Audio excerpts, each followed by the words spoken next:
just now funny, when we stopped off in Hong Kong, the airport, the food was great. So I guess, different regions, it wasn't, but so we went on that tour, and then I decided to go to Chen Village while the guys went to Shaolin Temple. And I got a taxi, and back then it was a dirt road. Okay. It was a dirt road. And so I got a taxi to take me it's like a 2-hour ride from Zhengzhou, the capital.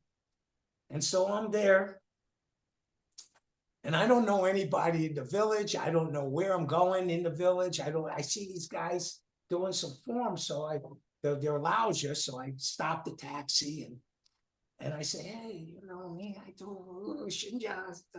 And so I'm trying to communicate. They didn't speak English. Mm-hmm.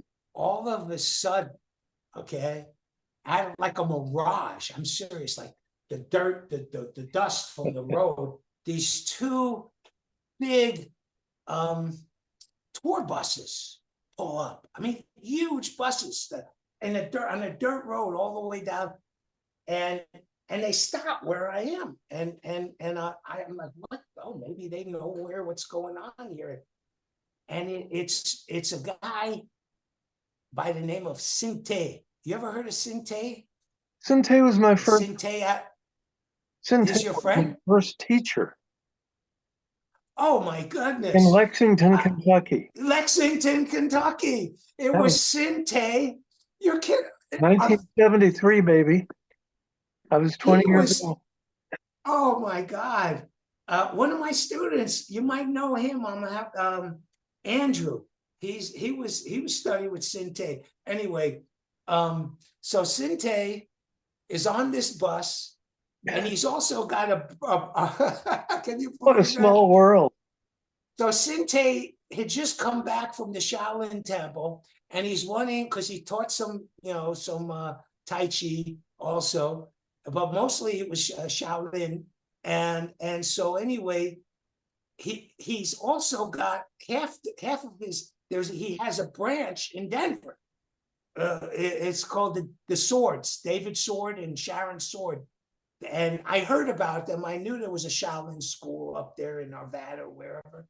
And so half the students are from Denver, and Sinte is on there, and they're going to visit. He's taking everybody to visit Chen Village, and they're telling me that they're going to put a big demonstration for them. They had paid for a big demonstration.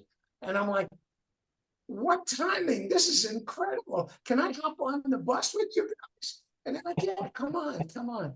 So I hop on and I'm talking to these guys from Denver. I'm like, hey, dudes, hey, and they had video camera. I said, can I get a copy of this when we get back to Denver of the demonstration? And I'm like, don't worry, get my name.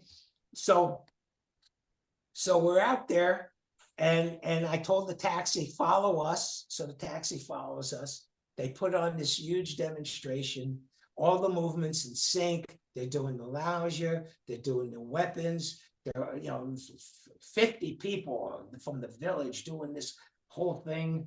And so, maybe about an hour and a half demonstration. Okay, it ends.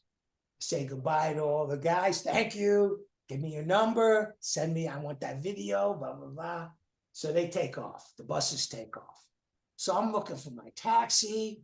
I find my taxi. And as I go to my taxi, these Chen dudes, they come up to me.